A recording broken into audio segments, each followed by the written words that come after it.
Drug racket case ਦੇ ਵਿੱਚ ਇਸ ਸਮੇਂ ਦੀ ਵੱਡੀ ਖਬਰ ਹੈ ਕਿ ਚੌਥੀ ਸੀਲ ਬੰਦ ਰਿਪੋਰਟ ਨਹੀਂ ਖੁੱਲੇਗੀ।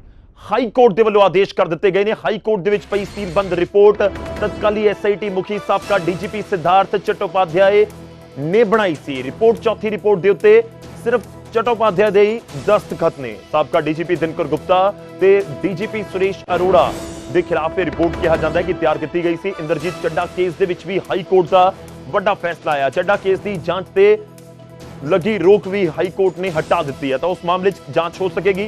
दूजे पासे ड्रग रैकेट केस दे विच जिहड़ी चौथी सीलबंद रिपोर्ट है जिस नूं लैके दावे किए जा रहे थे कि पंजाब के वड्डे पुलिस अधिकारियों के नाम इस दे विच है या हो सकते हैं, उस रिपोर्ट नूं नहीं खोलिया जाएगा। हाई कोर्ट ने साफ कर दिता है कि इस रिपोर्ट नूं नहीं खोलिया जाएगा क्योंकि इस रिपोर्ट के उत्ते दस्तखत सिर्फ चट्टोपाध्याय दे सी, एसआईटी के मुखी चट्टोपाध्याय दे ही दस्तखत सी। काबिले गौर है कि इस रिपोर्ट दे विच दावा किया जाता है कि साबका डीजीपी जो पंजाब के दिनकर गुप्ता ते सुरेश अरोड़ा रहे ने उन्होंने नाम का भी जिक्र होंदा है। खैर फिलहाल हाई कोर्ट ने साफ कर दिता है कि रिपोर्ट नहीं खोली जाएगी।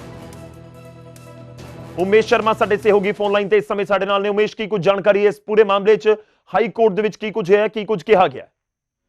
देखो जदों तो ये इशू पंजाब ड्रग रैकेट है और इहदे विच जिहड़ी चौथी रिपोर्ट है सीलबंद रिपोर्ट, इहदा जिक्र बार बार आंदा है और शुरू तो ही इस रिपोर्ट ਨੂੰ ਲੈ ਕੇ ਇਹ ਵੀ ਗੱਲ ਚੱਲਦੀ ਸੀ ਕਿਉਂਕਿ ਇਹ ਉਸ ਟਾਈਮ ਦੇ ਐਸਆਈਟੀ ਮੁਖੀ ਸਿਧਾਰਥ ਚਟੋਪਾਧਿਆਏ ਦੀ ਰਿਪੋਰਟ ਸੀਗੀ। ਜਿਹੜੇ ਬਾਕੀ ਐਸਆਈਟੀ ਮੈਂਬਰ ਸੀਗੇ ਉਹਨਾਂ ਨੇ ਇਸ ਰਿਪੋਰਟ ਤੇ ਸਾਈਨ ਨਹੀਂ ਕੀਤਾ ਸੀ, ਲੇਕਿਨ ਫੈਸਲਾ ਕਿਉਂਕਿ ਕੋਰਟ ਵਿੱਚ ਸੀਗਾ, ਕੋਰਟ ਵਿੱਚ ਮਾਮਲਾ ਚੱਲਦਾ ਪਿਆ ਸੀ, ਕੋਰਟ ਨੇ ਹੀ ਸਾਰਾ ਕੁਝ ਫੈਸਲਾ ਲੈਣਾ ਸੀ।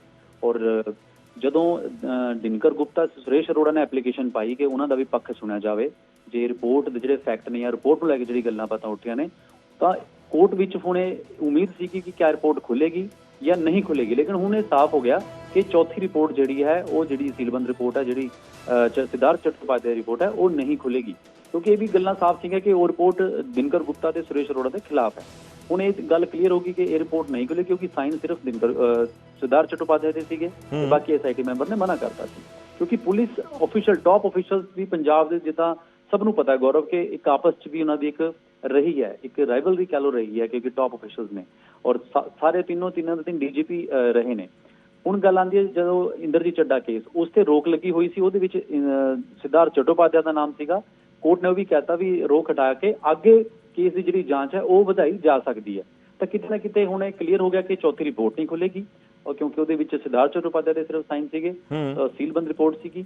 ਔਰ ਇਸ ਤੋਂ ਇਲਾਵਾ ਜਿਹੜਾ ਇੰਦਰਜੀਤ ਚੱਡਾ ਕੇਸ ਹੈ ਉਹਦੀ ਜਾਂਚ ਜਿਹੜੀ ਹੈ ਕਿ ਅੱਗੇ ਵਧੇਗੀ ਔਰ ਹੁਣ ਦੇਖਣਾ ਹੋਏਗਾ ਕਿ ਬਾਕੀ ਡਿਟੇਲ ਆਰਡਰ ਜਿਹੜਾ ਹੈ ਕਿਉਂਕਿ ਫੈਸਲਾ। ਚਲੋ ਇੱਕ ਹੋਰ ਥੋੜਾ ਜਿਹਾ ਸਵਾਲ ਹੈ ਉਮੇਸ਼, ਰਿਪੋਰਟ ਨਾ ਖੋਲਣ ਦਾ ਮਤਲਬ ਇਹ ਸਮਝਿਆ ਜਾਵੇ ਕਿ ਉਹ ਰਿਪੋਰਟ ਫਿਰ ਇੱਕ ਤਰੀਕੇ ਨਾਲ ਖਤਮ ਹੀ ਹੋਗੀ, ਨਾ ਕਦੇ ਖੁੱਲੇਗੀ, ਨਾ ਉਸ ਦੇ ਉੱਤੇ ਕੋਈ ਐਕਸ਼ਨ ਹੋਏਗਾ, ਨਾ ਕੋਈ ਗੱਲਬਾਤ ਹੋਏਗੀ, ਇਹ ਸਮਝਿਆ ਜਾਵੇ ਜਾਂ ਕੋਈ ਹਾਈ ਕੋਰਟ ਨੇ ਹੋਰ ਆਦੇਸ਼ ਦਿੱਤੇ ਨੇ ਇਸ ਰਿਪੋर्ट ਨੂੰ ਲੈ ਕੇ? उमेश ड्रग्स मामले ਨੂੰ ਲੈ ਕੇ ਉਹ ਆਣਾ ਬਾਕੀ ਹੈ, ਇਹ ਹਲੇ ਡਿਟੇਲ ਆਰਡਰ ਆਣਾ ਬਾਕੀ ਹੈ। ਲੇਕਿਨ ਜਦੋਂ ਇਹ ਕਿਹਾ ਜਾਂਦਾ ਕਿ ਚੌਥੀ ਰਿਪੋਰਟ ਨਹੀਂ ਖੁੱਲੇਗੀ ਤਾਂ ਇਹਦਾ ਮਤਲਬ ਬਿਲਕੁਲ ਸਾਫ਼ ਹੈ ਕਿ ਹੁਣ ਉਹਦੇ ਕੋਈ ਮਾਇਨੇ ਨਹੀਂ ਰਹੇ, ਤਾਂ ਹੀ ਉਹ ਖੋਲ ਨਹੀਂ ਰਹੇ ਹਨ। ਜੇ ਕੋਰਟ ਕਹਿੰਦਾ ਕਿ ਹਾਂ ਜੀ ਇਹ ਖੋਲੀ ਜਾਵੇ ਤੇ ਇਸ ਤੇ ਐਕਸ਼ਨ ਲਿਆ ਜਾਵੇ ਤਾਂ ਫਿਰ ਉਹਦੇ ਮਾਇਨੇ ਬਣਦੇ ਨੇ। ਲੇਕਿਨ ਜਦੋਂ ਸਾਫ਼ ਕਹਤਾ ਕਿ ਰਿਪੋਰਟ ਨਹੀਂ ਖੁੱਲੇਗੀ ਤਾਂ ਇਟ ਮੀਨਸ ਉਹਦੀ ਰਿਪੋਰਟ ਦੀ ਕੋਈ ਹੁਣ ਵੈਲਿਊ ਨਹੀਂ ਰਹਿ ਸਕਦੀ। ਚਲੋ ਸ਼ੁਕਰੀਆ, ਧੰਨਵਾਦ ਸਾਡੇ ਨਾਲ ਜੁੜਨ ਦੇ ਲਈ, ਇਸ ਪੂਰੀ ਗੱਲਬਾਤ ਦੇ ਲਈ। ਡਿਟੇਲ ਆਰਡਰ ਜਿਵੇਂ ਆਉਂਦੇ ਨੇ ਅਸੀਂ ਉਮੇਸ਼ ਦੇ ਨਾਲ ਦੁਬਾਰਾ ਕੰਟੈਕਟ ਕਰਾਂਗੇ ਔਰ ਉਹਨਾਂ ਤੋਂ ਹੋਰ ਇਨਫੋਰਮੇਸ਼ਨ ਲੈਣ ਦੀ ਕੋਸ਼ਿਸ਼ ਕਰਾਂਗੇ। ਵੱਡੀ ਖਬਰ ਹੈ ਇਸ ਸਮੇਂ ਕਿਉਂਕਿ ਡਰੱਗ ਰੈਕਟ ਕੇਸ ਦੇ ਵਿੱਚ ਜਿਹੜੀਆਂ ਜਾਂਚਾਂ ਹੋਈਆਂ, ਵੱਖ-ਵੱਖ ਰਿਪੋਰਟਸ ਬਣੀਆਂ, ਉਹਨਾਂ ਦੇ ਵਿੱਚੋਂ ਇੱਕ ਰਿਪੋਰਟ ਚੌਥੀ ਰਿਪੋਰਟ ਹੈ, 3 ਨੂੰ ਖੋਲਣ ਦੀ ਇਜਾਜ਼ਤ ਦਿੱਤੀ ਗਈ ਸੀ। ਖੈਰ ਚੌਥੀ ਰਿਪੋਰਟ ਦੇ ਵਿੱਚ ਵੱਡੇ ਪੁਲਿਸ ਅਧਿਕਾਰੀਆਂ ਦੇ ਨਾਮ ਦੀ ਖੂਬ ਚਰਚਾ ਹੋਈ ਹੈ ਕਿ ਉਹਨਾਂ ਦੇ ਨਾਮ ਨੇ, ਪਰ ਇਸ ਰਿਪੋਰਟ ਦੇ ਉੱਤੇ ਐਸਆਈਟੀ ਦੇ ਮੁਖੀ ਦੇ ਹੀ ਦਸਤਖਤ ਸੀ सिद्धार्थ चट्टोपाध्याय दे। तो हुण सवाल ही है कि यह रिपोर्ट बिल्कुल इसकी कोई वैल्यू नहीं रही। फिलहाल हाई कोर्ट के वालों साफ कर दिया गया कि नहीं, यह रिपोर्ट नहीं खोली जाएगी।